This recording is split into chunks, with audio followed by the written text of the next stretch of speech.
some people and some ancient traditions believe this is the dream and that is our real life. What do you think about that? Big question. I can't say for sure whether this is all a dreamlike illusion and when we go to sleep it's less of a dream or more of a dream, and when we die it's less of a dream or more of a dream. I don't know. But what I do know is the same rule applies.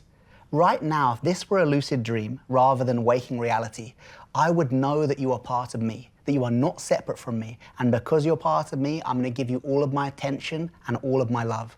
So I think the same rule applies. If we can show love in the waking state, love in the dream state, and love in the after-death state, then we cover all bases, because love is the most powerful force there is in the universe. So I don't know what's the dream or what's not, but I know that I'm going to show love as much as I can. Well, what's interesting is if this, what we call daily life, is but a dream, as some traditions believe, that when we're out of the body, we're our true selves, then we could treat life with so much more adventure. Yes. We could experiment and create and play more, but because we think this is it, this is all we've got, we take it so seriously and we really cut off our creativity and don't take the chances we would take if we saw it otherwise. Exactly. So my teacher, Lama Yeshe Rinpoche, who's the abbot of Samaling Monastery in Scotland, a Tibetan refugee from the 60s, 70s, he said that one of the greatest benefits of lucid dreaming, so the art of training the mind to become conscious within your dreams, is that it gives you a better sense of humor. And I was like, out of all these amazing kind of Tibetan Buddhist things where it said to, you know, train yourself at the moment of death and do your spiritual practice in your sleep, he said the best thing is it gives you a sense of humor. Because in a lucid dream, you can interact with things that seem as real as this. You know, in a lucid dream, I can touch the lucid dream chair and it will feel like this. It will have the same texture as this material.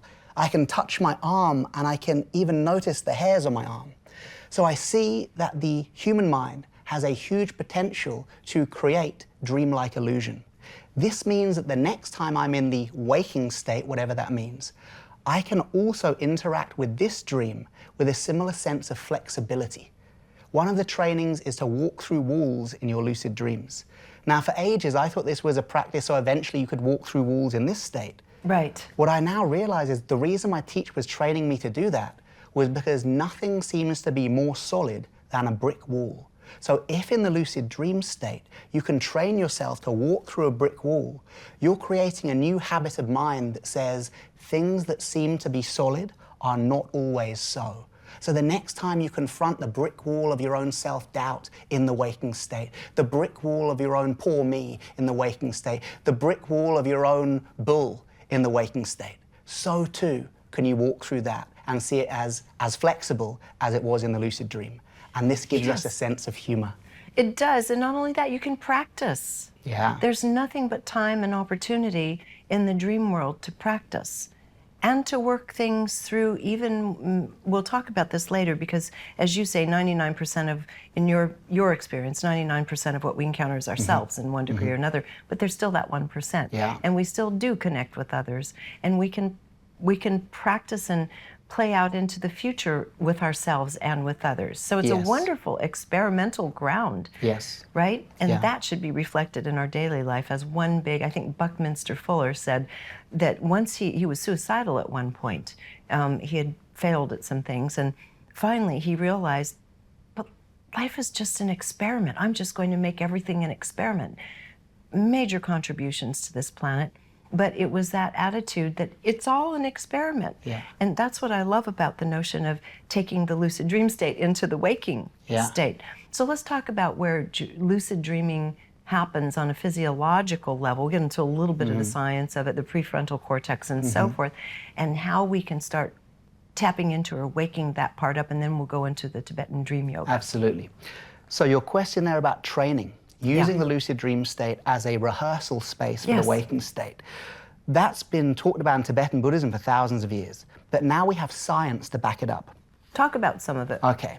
So when you are having a non-lucid dream, so your normal everyday dreams where you're dreaming away but don't know you're dreaming, the back part of the brain, the brainstem visual cortex, highly activated. But the front part of the brain, especially the prefrontal cortex, is deactivated. Now, the prefrontal cortex, scientists believe, is where your sense of self resides, your sense of agency, your sense of I am Charlie, having experience, is around the prefrontal cortex. Right, and that's where a lot of beta activity happens, and it's where we go about our life, kind of a lot of left brain activity and so forth as well. Now, in a non-lucid dream, that is deactivated, which is why you can happily dream that you're the Queen of Egypt and you believe it. It's only when we wake up, the prefrontal cortex switches back on and we go, oh, I'm not really the Queen of Egypt, I was dreaming I was the Queen of Egypt. Right. On that basis, when we have a lucid dream, we now know what part of the brain is activated. It is, of course, the prefrontal cortex. So you're dreaming away, you're the Queen of Egypt, and then suddenly prefrontal cortex becomes engaged. Ah, I'm not really the Queen of Egypt, I'm having a lucid dream about being the Queen of Egypt. Now, once that happens, not only is your sense of self engaged, so you can decide what to do, but once the prefrontal cortex is activated, neuroplasticity becomes activated too. And this is where it gets really interesting. Neuroplasticity, of course, the phenomena of the brain to rewire itself in favor of a repeated action or habit. Yes. Neurons that fire together, wire together, the classic thing, right? Once you get lucid, what you do in the lucid dream, how you spend the lucid dream, actually rewires your brain in favor of that activity. This means that you can learn in your lucid dreams. So interestingly, the first people to put funding into this were the German Sports Science Association at Heidelberg University. Yes. Because they thought, well, if you can actually retrain your brain through lucid dreaming, what if we teach it to athletes? So they did a big study, over 100 athletes involved. They whittled it down to about 20 who could learn lucid dreaming, spend a few months training so they could have these lucid dreams almost at will. They put them into the brain scanners, they gave them all the psychological tests. Then once they got lucid, out of all the amazing things they could do in their lucid dream, like meeting your inner child and integrating trauma, like working with stressful situations in the daytime and reframing them through your dreams, like meeting Godhead, meeting Buddha in your lucid dreams, no. They were told to do squats.